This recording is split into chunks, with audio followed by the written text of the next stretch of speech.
Idinaos ang selebrasyon ng ika-127 taon ng Bacoor Assembly sa bahay na tisa ng pamilya Cuenca.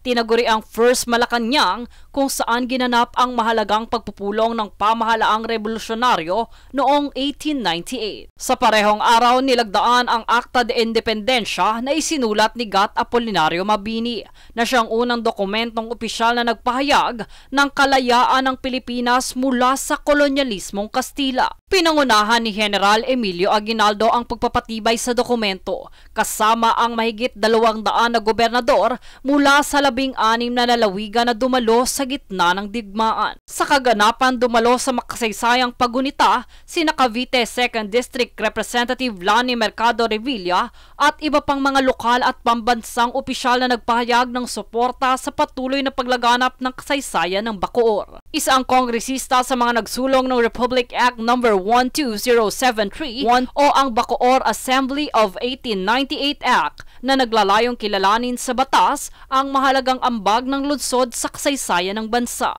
Kailangang i-promote natin ang event ng Bacoor Assembly at yung batas sa bansa para aware sila na ay hindi pala June 12 ang Acta de Independencia na napirmahan. It was the August 1 document na Act of Independence. Dito pinasalamatan din ng pamahalaang lungsod ang pagsuporta ng National Commission for Culture and the Arts at National Historical Commission of the Philippines, gayon din sa pamilyang Cuenca at iba pang tagapagtaguyod ng kasaysayang lokal. Kasi marami talagang mabayan, no? Na talaga namang hitik sa kasaysayan, kaya lang hindi natin na ipapalabas. Hindi natin napapayatahara sa ating mga kababayan. Kaya dito sa Bacoor, pinipilit natin na yung history ng Bacoor ay talagang alam ng ating mga kabataan. Ipinunto rin ng mga tagapagsalita ang kahalagahan ng pagtanaw sa nakaraan upang mapanday ang kinabukasan ng kabataan at ng buong lungsod. Muli kanilang binigyan diin na ang kabayanihan ay hindi lamang bahagi ng kasaysayan, kundi isa ring gabay sa kasalukuyan gaya ng ipinakita ng mga mamamayan sa panahon ng kalamidad. Ito ay sa pamamagitan ng ganitong pagdiriwang layunin ng pamahalaang lungsod na mapanatili ang makabayan at makasaysayang kamalayan ng bawat naninirahan sa Bacoor.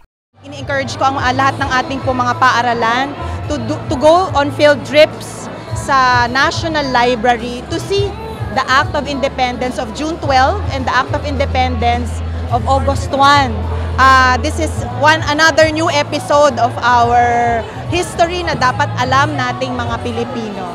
Sa pagtatapos ng programa na nawagan ng pamahalaan na ipamana sa susunod na henerasyon ang pagmamahal sa bayan, pagkakaisa at pagpapahalaga sa kasaysayan upang makamit ang mas maliwanag na kinabukasan para sa mga mamamayan.